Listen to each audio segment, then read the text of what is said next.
ದುರಂತಗಳು ಎಲ್ಲೆಲ್ಲಿ ಹೇಗೆ ನಡೆಯುತ್ತೆ ಅನ್ನೋದಕ್ಕೆ ನೋಡಿ. ಸುಮಾರೆಲ್ಲ ಜನ ಸೇರಿಕೊಂಡು ಒಂದು ಪ್ರವಾಸಿ ತಾಣಕ್ಕೆ ಹೋಗೋಣ, ತೀರ್ಥಕ್ಷೇತ್ರಕ್ಕೆ ಹೋಗೋಣ, ಫಸ್ಟ್ ಟೈಮ್ ವಿಮಾನ ಪ್ರಯಾಣದ ಖುಷಿಯನ್ನು ಪಡೋಣ, ಅನುಭವವನ್ನು ಪಡೆಯೋಣ ಅಂತ ಎಲ್ಲರೂ ಕೂಡ ಏರ್ಪೋರ್ಟ್ ಹೊರಡೋದಕ್ಕೆ ಅಂತ ಟಿ ಟಿ ವಾಹನವನ್ನು ಏರಿದ್ರು. ಆದರೆ ಏರ್ಪೋರ್ಟ್ ತಲುಪೋದಕ್ಕೆ ಮುನ್ನ ಅವರು ಮಸಣವನ್ನು ಸೇರಿದ್ದಾರೆ. ಎಂಥ ದುರಂತ ಅಲ್ವಾ? ಹೇಗಾಯಿತು ಮತ್ತು ಎಲ್ಲಿ ನೋಡೋಣ ಬನ್ನಿ. ಕಾಶಿ ಯಾತ್ರೆಗೆ ಹೊರಟವರು ಸೇರಿದ್ದು ಮಸಣ. ಲಾರಿಗೆ ಟಿಟಿ ಡಿಕ್ಕಿ ಹೊಡೆದು ಮೂವರು ದುರ್ಮರಣ. ಏರ್ಪೋರ್ಟ್ ತಲುಪಬೇಕೆನ್ನುವಷ್ಟರಲ್ಲಿ ಅಪಘಾತ. ಈ ಫೋಟೋದಲ್ಲಿರುವ ಮಹಿಳೆಯರು ಇಂದು ಬೆಳಗ್ಗೆ ನೂರಾರು ಕನಸಿನೊಂದಿಗೆ ಬೆಂಗಳೂರಿನತ್ತ ಪ್ರಯಾಣ ಬೆಳೆಸಿದ್ದರು. ಕಾಶಿಗೆ ಹೋಗಬೇಕು, ವಿಶ್ವನಾಥನ ದರ್ಶನ ಪಡೆಯಬೇಕು, ಗಂಗೆಯಲ್ಲಿ ಮಿಂದೇಳಬೇಕು, ಜಗತ್ತಿನ ಅತ್ಯಂತ ಪುರಾತನ ನಗರಿಯ ವೈಭವ ಕಣ್ತುಂಬಿಕೊಳ್ಳಬೇಕು ಎಂಬ ಕನಸಿನೊಂದಿಗೇನೆ ತಿಪಟೂರಿನಿಂದ ಬೆಂಗಳೂರಿಗೆ ಪ್ರಯಾಣ ಬೆಳೆಸಿದ್ದರು. ಅಲ್ಲಿಂದ ವಿಮಾನ ಪ್ರಯಾಣದ ಮೂಲಕ ಕಾಶಿ ತಲುಪುವ ಪ್ಲಾನ್ ಮಾಡಿಕೊಂಡಿದ್ದರು. ಆದ್ರೆ ಚಾಲಕ ಮಾಡಿದ ಒಂದೇ ಒಂದು ಎಡವಟ್ಟು ಇವರ ಸಂಭ್ರಮವನ್ನು ಸೂತಕದ ಮನೆಗೆ ತಳ್ಳಿದೆ. ಕಾಶಿಗೆ ಹೋಗಲು ಪ್ಲಾನ್ ಮಾಡಿಕೊಂಡಿದ್ದ ಮಹಿಳೆಯರು ಚೀಟಿ ಹಾಕಿದ ದುಡ್ಡಿನಲ್ಲಿಯೇ ಕಾಶಿ ಯಾತ್ರೆಗೆ ತಯಾರಿ. ಅಂದಹಾಗೆ ತಿಪಟೂರು ಮೂಲದ ಒಟ್ಟು 12 ಮಂದಿ ಸ್ತ್ರೀ ಶಕ್ತಿ ಸಂಘದ ಮಹಿಳೆಯರು ಪ್ಲಾನ್ ಮಾಡಿಕೊಂಡು ಕಾಶಿ ಯಾತ್ರೆಗೆ ಟ್ರಿಪ್ ಹೊರಟಿದ್ರು. ಟಿಟಿ ಮೂಲಕ ಕೆಂಪೇಗೌಡ ಏರ್ಪೋರ್ಟ್ ತಲುಪಿ ಅಲ್ಲಿಂದ ಕಾಶಿ ಯಾತ್ರೆ ಪ್ರವಾಸಕ್ಕೆ ಹೊರಡಲು ತಯಾರಾಗಿದ್ರು. ಬೆಳಗ್ಗೆ 6 ಗಂಟೆಗೆ ವಿಮಾನದ ಮೂಲಕ ಕಾಶಿಯತ್ತ ಹೊರಡಬೇಕಿತ್ತು. ದುರಾದೃಷ್ಟವಶಾತ್ ಮಧ್ಯರಾತ್ರಿ 12 ಗಂಟೆ ಸುಮಾರಿಗೆ ಏರ್ಪೋರ್ಟ್ಗೆ ಬರುವಾಗ ಟಿಟಿ ಚಾಲಕ ದೇವನಹಳ್ಳಿ ರಾಣಿ ಕ್ರಾಸ್ ಬಳಿ ಸರ್ವಿಸ್ ರಸ್ತೆಗೆ ತೆಗೆದುಕೊಳ್ಳುವಾಗ ಲಾರಿಗೆ ಡಿಕ್ಕಿ ಹೊಡೆದಿದ್ದಾನೆ. ಪರಿಣಾಮ ತಿಪಟೂರಿನ 65 ವರ್ಷದ ಜಯಮ್ಮ, 60 ವರ್ಷದ ಯಶೋಧಮ್ಮ ಹಾಗೂ 58 ವರ್ಷದ ಗಂಗಾ ಸ್ಥಳದಲ್ಲಿಯೇ ಮೃತಪಟ್ಟಿದ್ದಾರೆ. ಇನ್ನು ಟಿಟಿ ವಾಹನದಲ್ಲಿ ಹಲವರಿಗೆ ಗಂಭೀರ ಗಾಯಗಳಾಗಿವೆ. ತಿಪ್ಟೂರಿಂದ ಇವರು ಅಯೋಧ್ಯೆ ಕಾಶಿ ಟ್ರಿಪ್ಗೆ ಹೋಗೋದಕ್ಕೆ ಹೊರಟಿದ್ದಾರೆ. ಟಿಟಿನಲ್ಲಿ ಟಿಟಿ ಇವ್ರಿಗೆ ಏರ್ಪೋರ್ಟ್ಗೆ ಡ್ರಾಪ್ ಕೊಡಬೇಕಿತ್ತು, ಫ್ಲೈಟ್ ಇತ್ತು ಇವ್ರದ್ದು. ಇವರು ಗೂಗಲ್ ಮ್ಯಾಪ್ ಹಾಕ್ಕೊಂಡು ಏನೋ ರೋಡ್ ಮಿಸ್ ಆಗಿ ಈ ಹೈವೇ ರೋಡಲ್ಲಿ ಬಂದು ಟಿಟಿದವರು ಈ ಎಕ್ಸ್ಟ್ರೀಮ್ ರೈಟ್ ಲೈನಲ್ಲಿದ್ದರು.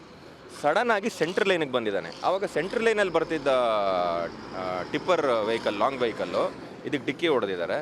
ಒಂದು ಮೂರು ಜನ ತೀರೋಗಿದ್ದಾರೆ. ಇನ್ನು ಮಿಕ್ಕಿದವರು ಸಣ್ಣ ಪುಟ್ಟ ಇಂಜುರಿ ಇದೆ, ಹಾಸ್ಪಿಟ್ಲಲ್ಲಿ ಇದ್ದಾರೆ.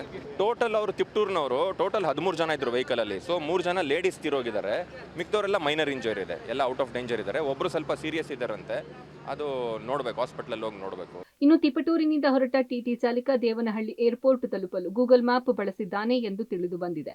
ರಾಣಿ ಕ್ರಾಸ್ ಬಳಿ ಸರ್ವಿಸ್ ರಸ್ತೆ ದಾಟಿ ಮುಂದೆ ಹೋದಾಗ ಯೂ ಟರ್ನ್ ತೆಗೆದುಕೊಳ್ಳಲು ಹೋದಾಗ ಲಾರಿಯ ಹಿಂಬದಿ ಚೂಪಾದ ತುದಿಗೆ ಟಿಟಿ ಡಿಕ್ಕಿಯಾಗಿದೆ. ಪರಿಣಾಮ ಟಿಟಿಯ ಎಡಬದಿ ಸಂಪೂರ್ಣ ಕಿತ್ತು ಬಂದು ಎಡಬದಿ ಸೀಟುಗಳಲ್ಲಿ ಕೂತಿದ್ದ 3 ಮಹಿಳೆಯರು ಸ್ಥಳದಲ್ಲೇ ಸಾವನ್ನಪ್ಪಿದ್ದಾರೆ. ಮೃತ ಗಂಗಾಳ ಪತಿ ಏರ್ಪೋರ್ಟ್ಗೆ ಬಿಡಲೆಂದು ಮಗುವಿನ ಜೊತೆಗೆ ಬಂದಿದ್ರು. ಆದರೆ ಭೀಕರ ಅಪಘಾತದಲ್ಲಿ ಪತಿ ಶ್ರೀಕಾಂತ್ ಎದುರೇ ಪ್ರಾಣ ಬಿಟ್ಟಿದ್ದಾರೆ. ಇನ್ನು ಚಂದ್ರಮ್ಮನ ಮಗಳು ಕೂಡ ಈ ಆಕ್ಸಿಡೆಂಟ್ನಲ್ಲಿ ಗಾಯಗೊಂಡು ಸಾವು ಬದುಕಿನ ನಡುವೆ ಹೋರಾಟ ನಡೆಸುತ್ತಿದ್ದಾರೆ.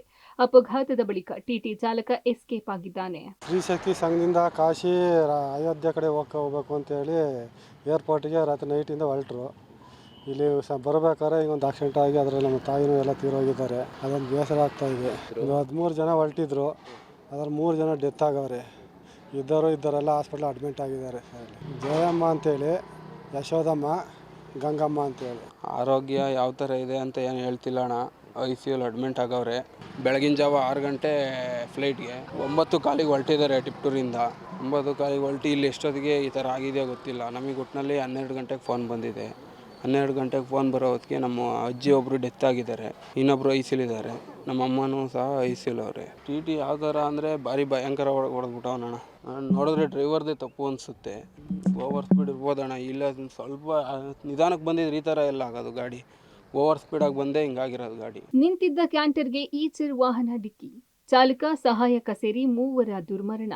ಇತ್ತ ಬೆಂಗಳೂರಿನ ಹೊರವಲಯದಲ್ಲಿ ಪಂಚರ್ ಆಗಿ ನಿಂತಿದ್ದ ವಾಹನಕ್ಕೆ ಕ್ಯಾಂಟರ್ ವಾಹನ ಡಿಕ್ಕಿ ಹೊಡೆದ ಪರಿಣಾಮ ಚಾಲಕ ಸಹಾಯಕ ಸೇರಿ ಒಟ್ಟು 3 ದುರ್ಮರಣಕ್ಕೀಡಾಗಿದ್ದಾರೆ. ಮೇಡಹಳ್ಳಿ ಮೇಲ್ಸೇತುವೆ ಮೇಲೆ ಕ್ಯಾಂಟರ್ ವಾಹನದ ಟೈರ್ ಪಂಚರ್ ಆಗಿತ್ತು. ಟೈರ್ ಬದಲಾಯಿಸುತ್ತಿದ್ದ ವೇಳೆ ಹಿಂಬದಿಯಿಂದ ಆಲೂಗಡ್ಡೆ ತುಂಬಿಕೊಂಡು ಬಂದ ಗೂಡ್ಸ್ ವಾಹನ ಡಿಕ್ಕಿ ಹೊಡೆದಿದೆ. ಪರಿಣಾಮ ಕ್ಯಾಂಟರ್ನ ಚಾಲಕ ಹಾಗೂ ಸಹಾಯಕ ಸ್ಥಳದಲ್ಲಿಯೇ ಮೃತಪಟ್ಟಿದ್ದಾರೆ. ಕ್ಯಾಂಟರ್ ಸಂಪೂರ್ಣವಾಗಿ ನಜ್ಜುಗುಜ್ಜಾಗಿದೆ. ಸ್ಥಳದಲ್ಲಿದ್ದ ಮತ್ತೋರ್ವ ವ್ಯಕ್ತಿಯನ್ನ ಕೆಆರ್ ಪುರಂನ ಸರ್ಕಾರಿ ಆಸ್ಪತ್ರೆಗೆ ದಾಖಲಿಸಲಾಗಿತ್ತು. ಚಿಕಿತ್ಸೆ ಫಲಕಾರಿಯಾಗದೆ ಮೃತಪಟ್ಟಿದ್ದಾನೆ.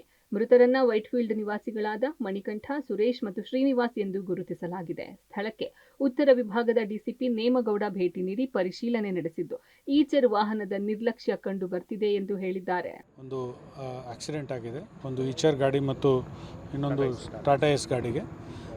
ಈಚರ್ ಗಾಡಿಯವರು ಬ್ರಿಡ್ಜ್ ಮೇಲೆ ನಿಲ್ಸ್ಕೊಂಡು ನಿಂತಿದ್ದಾರೆ.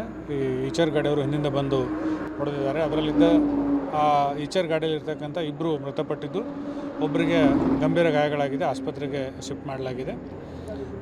ಈ ಒಂದು ಏನು ಈಚರ್ ಗಾಡಿ ಇದೆ, ಇದು ಸ್ವಲ್ಪ ರಸ್ತೆ ಮೇಲೆ ಕೇರ್ಲೆಸ್ ಆಗಿ ನಿಂತಿರೋದಕ್ಕೆ ಮೂಲತಃ ಈ ಆಕ್ಸಿಡೆಂಟಿಗೆ ಕಾರಣ ಅಂತ ಅನ್ನಿಸ್ತಾ ಇದೆ ಮೇಲ್ನೋಟಕ್ಕೆ. KR-ಪುರ ಟ್ರಾಫಿಕ್ ಪೊಲ್ಯೂಷನಲ್ಲಿ ಪ್ರಕರಣ ದಾಖಲಿಸಿಕೊಂಡು ತನಿಖೆ ಕೈಗೊಳ್ಳಲಾಗ್ತಾ ಇದೆ. ಸಿಟಿಯಿಂದ ಒಂದು ಗಾಡಿ ಹೊಸಕೋಟೆಗೆ ಹೋಗ್ತಾಯಿತ್ತು, ಇನ್ನೊಂದು ಗಾಡಿ ಕೋಲಾರಕ್ಕೆ ಹೋಗ್ತಾಯಿತ್ತು. ಅವ್ರದ್ದು ವೇರ್ ಅಬೌಟ್ಸ್ ಗೊತ್ತಾಗಿದೆ, ಅವ್ರದ್ದು ಮುಂದೆ ತಿಳ್ಕೊಂಡು ಕೆಲಸ ಮಾಡ್ತಾ ಇದ್ದಾರೆ ನಮ್ಮ ಅಧಿಕಾರಿಗಳು. ಇಬ್ಬರು ಡೆತ್ ಆಗಿ ಒಬ್ಬರು ಸೀರಿಯಸ್ ಆಗಿ. ಪಾಪ ಏನೇ ಆದರೂ ಕಾಶಿ ಯಾತ್ರೆಗೆ ಖುಷಿಯಿಂದ ಹೊರಟವರು ಮಸಣಕ್ಕೆ ಹೊರಟಿದ್ದು, ತಮ್ಮ ಪಾಡಿಗೆ ತಾವು ಟೈರ್ ಬದಲಾಯಿಸುವಾಗ ಈಚರ್ ವಾಹನದ ರೂಪದಲ್ಲಿ ಸಾವು ಬಂದು ಅಪ್ಪಳಿಸಿದ್ದು ಮಾತ್ರ ದುರಂತವೇ ಸರಿ. ಮುದುಕೃಷ್ಣ, ಪಬ್ಲಿಕ್ ಟಿವಿ, ಚಿಕ್ಕಬಳ್ಳಾಪುರ.